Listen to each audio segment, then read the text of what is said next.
नेपाल में हुआ आंदोलन का भारत में लोग अपने अपने हिसाब से व्याख्या कर रहे हैं। यह मानने वालों की कमी नहीं है कि नेपाल भारत का छोटा भाई है और उसे फिर से हिंदू राष्ट्र बन जाना चाहिए। आईटी सेल तो वहां पर पीएम मोदी और यूपी के सीएम योगी को हीरो बताने की कोशिश कर रहा है, पर यह अधूरा सच है। नेपाल में हुई हालिया हिंसा का कारण भ्रष्टाचार, बेरोजगारी और महंगाई तो है ही। वहां के युवा इस बात से भी नाराज हैं कि जितने भी पीएम बने वे या तो भारत के इशारे पर काम करते हैं या चीन के इशारे पर। नेपाल के युवाओं में भारत विरोधी भावना साफ नजर आती है। भारतीय मीडिया को भी वहां से खदेड़ने के कई वीडियो वायरल हो रहे हैं। नेपाल में भारत विरोधी भावना उस वक्त पैदा होना शुरू हुई जब यहाँ पे संविधान बन रहा था। भारत सरकार ने उसका विरोध किया। मामला 2015 का है। उस वक्त नेपाल के संविधान में पर्याप्त प्रतिनिधित्व को लेकर मधेसियों ने आंदोलन शुरू कर दिया था।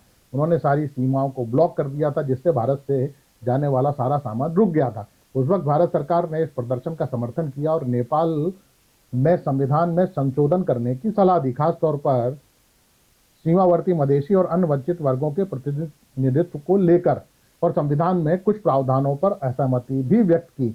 उस वक्त भारत के नेताओं ने नेपाल सरकार को संविधान में 7 संशोधन के सुझाव भेजे थे ताकि सीमावर्ती इलाकों में सामाजिक और राजनीतिक स्थिरता बनी रही।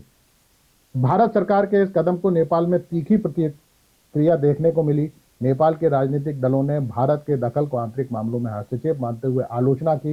यहाँ के मीडिया और बुद्धिजीवियों ने इसे राष्ट्रीय संप्रभुता के खिलाफ माना। संविधान निर्माण के बाद दोनों देशों के संबंधों में कड़वाहट आई और धीरे धीरे नेपाल चीन की तरफ जाने लगा। नेपाल युवा भारतीय सेना में भी भर्ती होते थे, लेकिन यहाँ पर अग्निवीर योजना लागू होने के बाद से उनका यह अवसर भी खत्म हो गया। दूसरा विवाद सीमा को लेकर है। भारत और नेपाल सीमावर्ती इलाकों पर अपना दावा करते हैं। कुछ इलाकों पर नेपाल की संसद में जो एक नया नक्शा पास किया गया था, उसका विरोध भी भारत सरकार ने किया।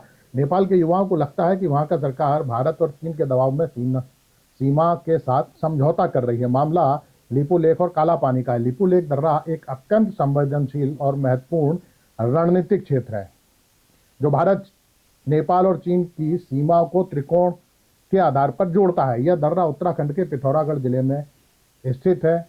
भारत चीन का व्यापार के लिए यह एक प्रमुख मार्ग है। भारत ने 1954 में चीन के साथ जो सीमा व्यापार किया वो इसी दर्रे के माध्यम से शुरू किया था। 2020 में भारत ने लिपुलेख तक एक सड़क बनाई, जिससे कैलाश मानसरोवर तक की यात्रा सुगम हो गई।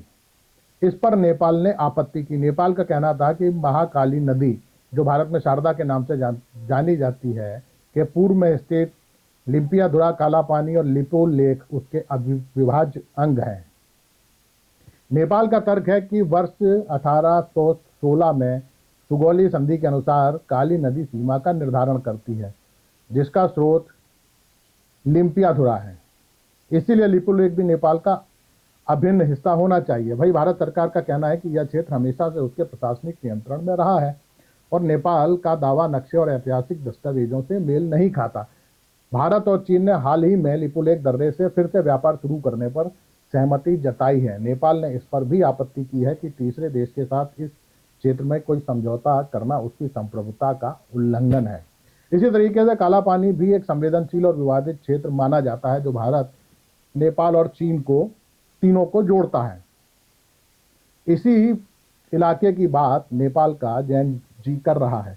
काला पानी का यह इलाका जो यह भी उत्तराखंड के पिथौरागढ़ जिले में आता है और नेपाल इसे दार्चुला जिले का हिस्सा बताता है।